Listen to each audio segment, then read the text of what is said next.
Brokaw 219 here, and I'm at hunting spot number 1 since we're not going to be able to do both spots this year. So I only got this spot. So cleared out a pretty good section. This one is right there.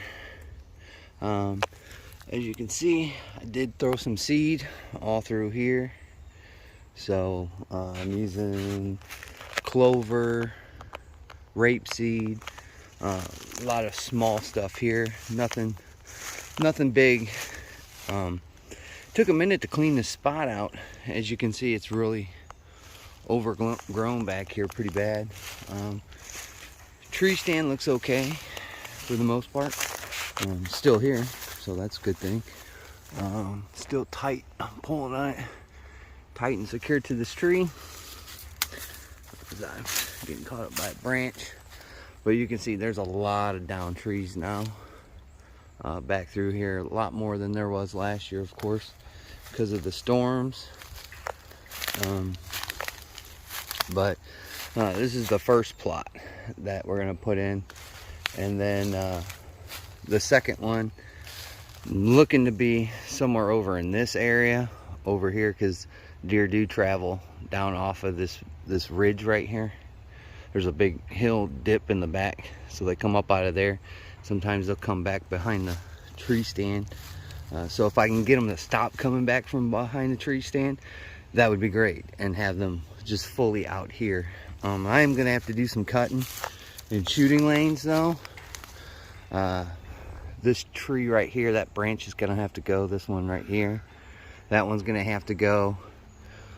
This tree right here, the small one right here, that's gonna have to go.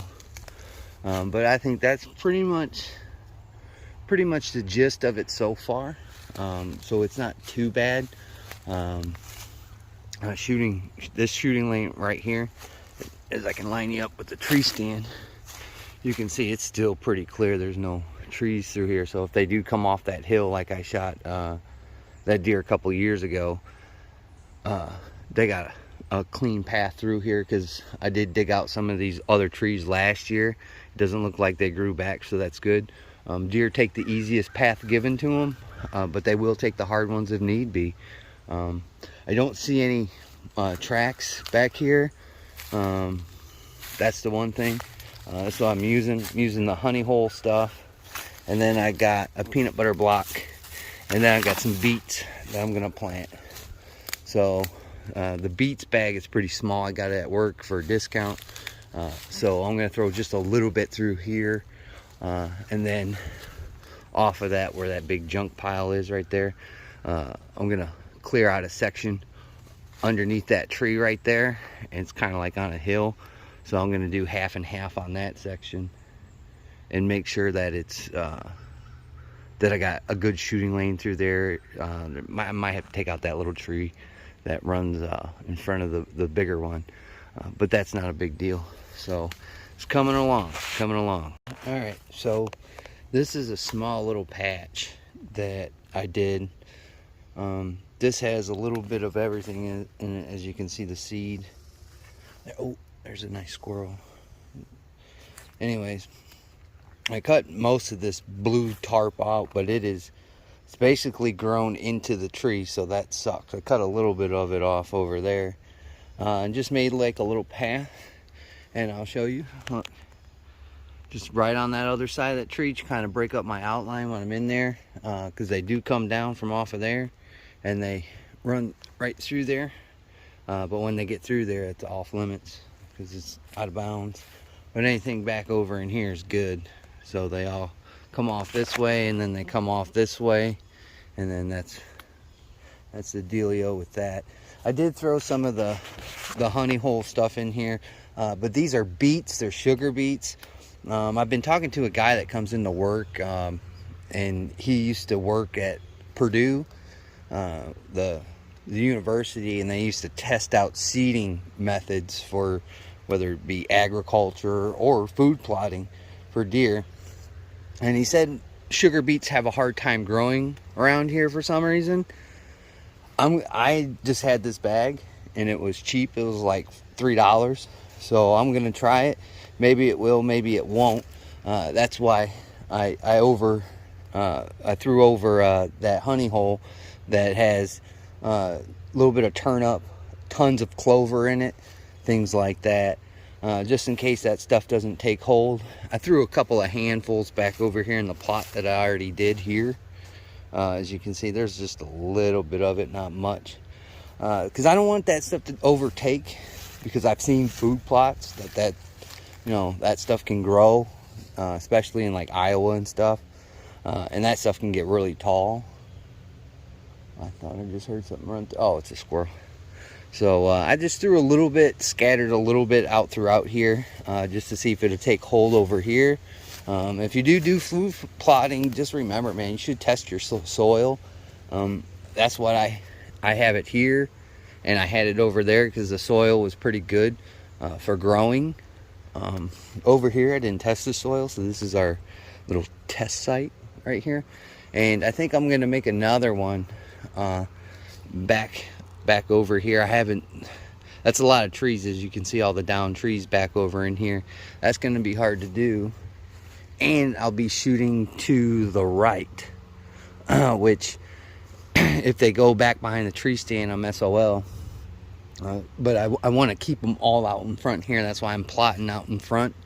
I can't go that far, so it is what it is. But I got to check the mock scrape, get that going, make sure I can get the trees out of that, because it looks like a tree fell down right in front of it and they won't be able to get to it.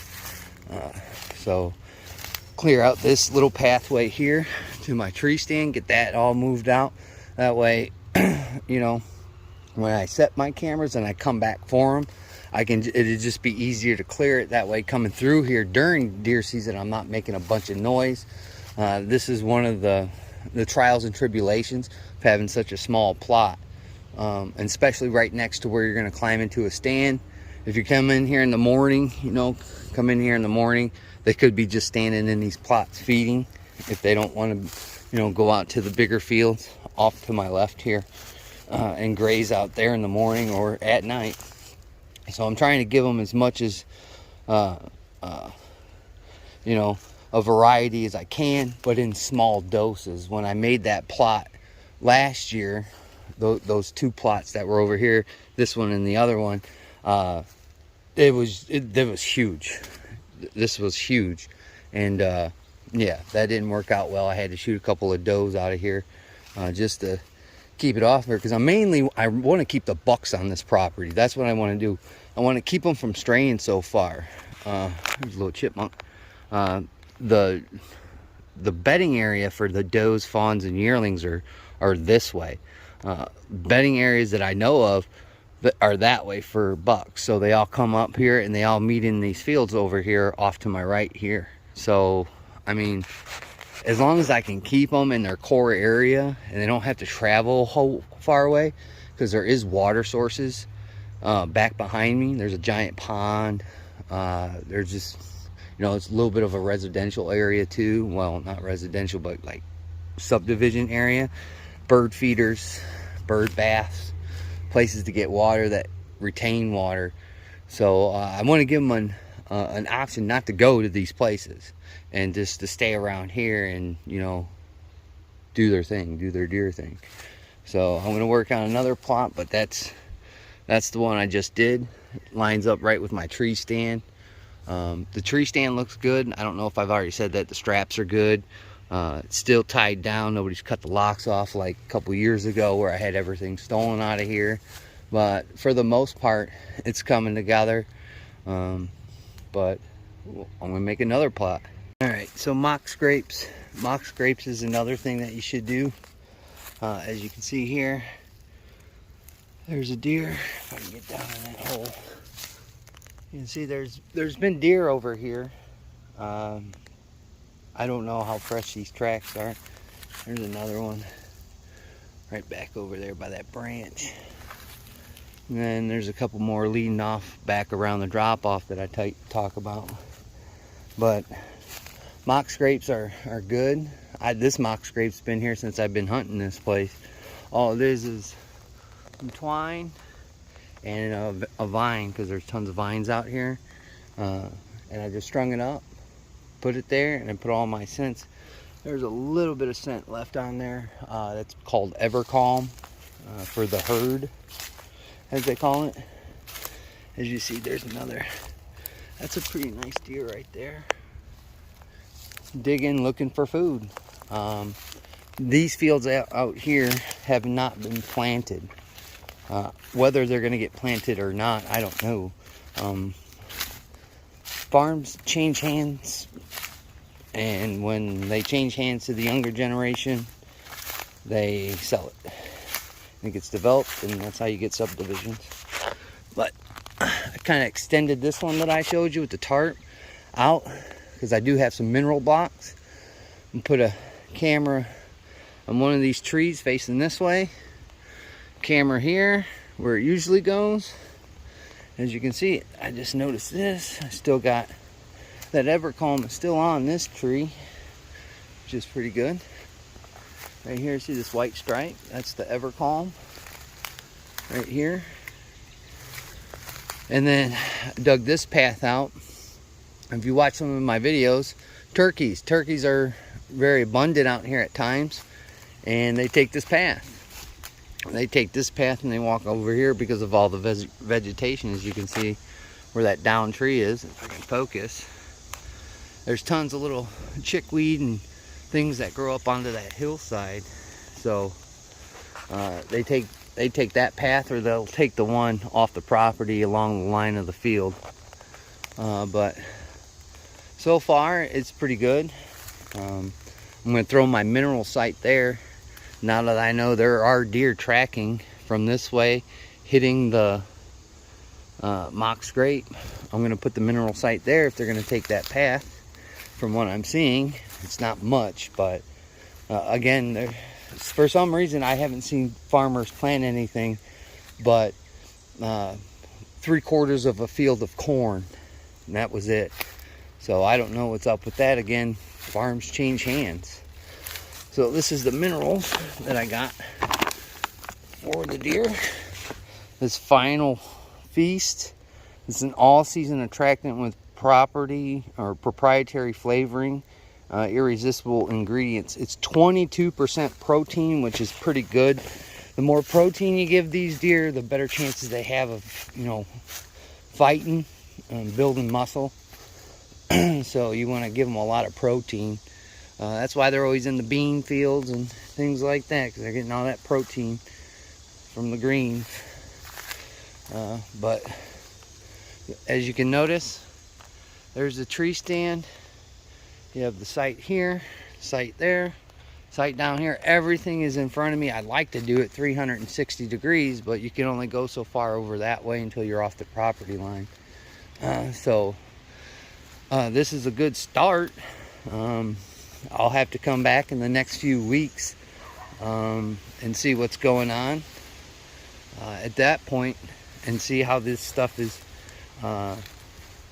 materializing. Thinking about taking out this little one right here, this little gap right here, and then filling it in on the way out with seed, just to give it a little bit more area. But again, I don't want to make a giant plot, you know what I'm saying, like you see on YouTube, because what I've learned on this spot is the more and more food you put here, the more and more doe. And the yearlings find it. When they find it, they decimate it.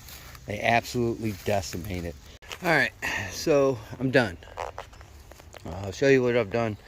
I put my cameras up, and I won't check these cameras until the first week of August, maybe even the second week of August. That'll give a lot of time for this stuff hopefully to set. Nothing comes in like birds, like a ton of birds and squirrels, and tears stuff up, but it's the woods. So this is the first plot. The first plot, unfortunately, is right under the tree stand, and as you can see, there's cobwebs everywhere up there, so I'm gonna have to sweep that next time I come back. So this is filled with clover, turnip, and I threw a little bit, the little yellow specks is some beet. That I threw down in there just to fill in some holes. So I threw that out there. I did clear out this little section I talked about. Did clear that out. Threw a little bit through here. I have another camera set up there for the mineral site. Hopefully something will come through and we'll start seeing what it's about back here for this time of year. I'm trying to reposition this camera a little bit lower. I don't want to get it in this stump, but I'm trying to check this camera real quick just to make sure. These cameras that I'm using are some Spy Points. No, not Spy Points. Windhams, and just some cheap other cameras. As you can see, I have another one on that tree right there, and that one is looking directly down this path. This one is on hopefully the mineral site, if I can keep on messing with it. Right here I have, there's a little bit of soybean, corn, a lot of ground up minerals on there, and then I threw a block out here, which is a peanut butter block, which is probably going to really excite the squirrels. But while I'm hunting deer, squirrel season falls into that, and you can shoot squirrels too, so it's kind of a win-win. If you start giving these squirrels a lot of food to eat, they'll stay around. So hopefully they come off of all that direction of all the hunter stuff, and they come through back through here. They run the length of this by the blue tarp thing that I showed you earlier, and then all the way down this pathway here till you get to that, because this would take hours to clean, and I unfortunately don't have hours of prior engagement to do, but cleaned all that out. I mixed again some of the sugar beet and a ton of clover through here because the turkeys come through there. So basically I'll have a shot off to the right, in front, and back over in here in the shooting lanes. As you can see, I did a real good job with the shooting lanes. I did have to cut some branches down. This one right here that starts from the back of this tree, I might cut that one out, but I'll let it go for now. The mock scrape cleared everything out from under it, all the big branches, and I had to move this tree that's down here. That was falling that way. I moved that all the way back. But so far so good. I did lob some seed on these hills. Hopefully it'll take root. Never know, from what I had at the ends of the bags, just to give a little bit more coverage. Everything's plotted for now. I don't know if this stuff is going to come up. That's the big question. Whether it'll come up or not. And I'll have, like I said, clover, turnips, beets, rapeseed, things like that all the little critters like to eat. Since they're not doing anything with these fields in front of here, that gives them really nothing to sit around and eat and munch on during these months. These are the important months. This is where you start really getting nutrition into the animals to the best of your ability. This is what grows your big antlers and things that people go for. I'm more of a meat eater, but if I get a good buck like I have the past few years, it is what it is. They all eat the same in my opinion, unless you get an old ruddy buck. But everything's plotted out. I got my cameras up and running. I will check these cameras in the next month or so. Hopefully the batteries hold out. I did change them all out, but there's a lot of animals that travel these paths. Turkey, squirrel, even some domesticated cats and stuff I've seen come through here. So the batteries kind of take a pounding. So I've kind of upped the times that it takes pictures from what I had previous, and then I'll drop that down where it'll take more pictures, just to keep battery life at a good source, because I don't want to come out here the next time and the batteries died through the half of the month that I need them to run. I had a camera up over here. If you go back in the later videos, when I was hunting, and there's a family of raccoons and right, they would always go to the mock scrape. They'd always go there for some reason. I don't know, maybe just the scent or something, and they would wear my batteries out. They would play all night. I mean, from sundown to almost sunup, they were playing and running around and really tearing the batteries up in that camera over there. But hopefully we'll get some good pictures in the next few months. We'll come back here, we'll check and see how this plot is done. I have some other stuff at work on standby that I think I'm going to buy, which is even more clover. I really like to saturate this area with clover before hunting season. It would be really nice because you know me, I'm a sucker, and I think I'm going to buy another turkey tag this year for fall turkey.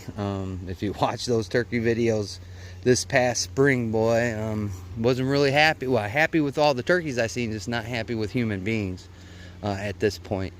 So I got another couple bags of some seed that I'm gonna sit on for a minute at work.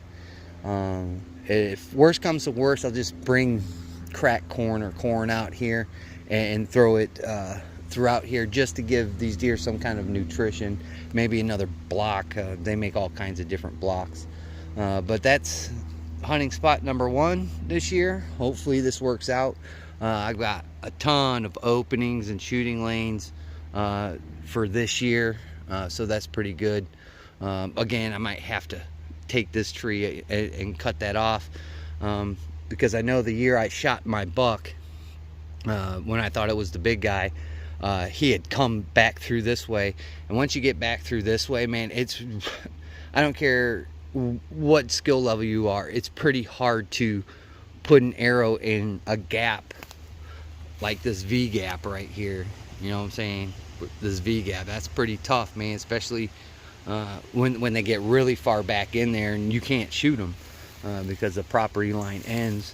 But when they come up in this area, I cleared out all these branches off these trees here, so it's a good area to shoot a deer.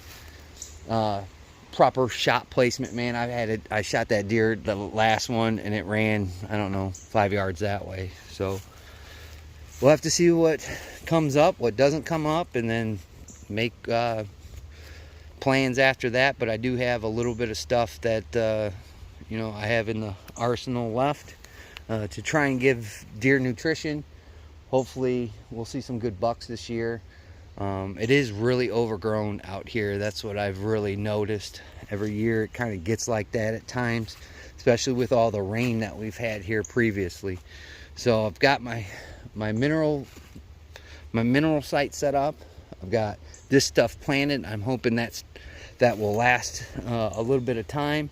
I tried not to get it in there, but it kind of broke apart because it's got like little oils in it and stuff. I don't want it to mold, so I kind of threw it on the back side of it. And we'll see what we come up with. Hopefully that keeps them off this plot. But I mean, birds are birds, so they're gonna pick through the seed, I know it. So I'll give it one more rake before I go, just to get it all nice and leveled out. Maybe pick a couple of weeds here and there on the way out, and that's it for hunting spot 1. Hopefully this year I'll gain another hunting spot through the grapevine or through the gun counter or what, like I have in previous years, and we'll have another opportunity. So there you go. Like always, guys, we'll catch you on the next one.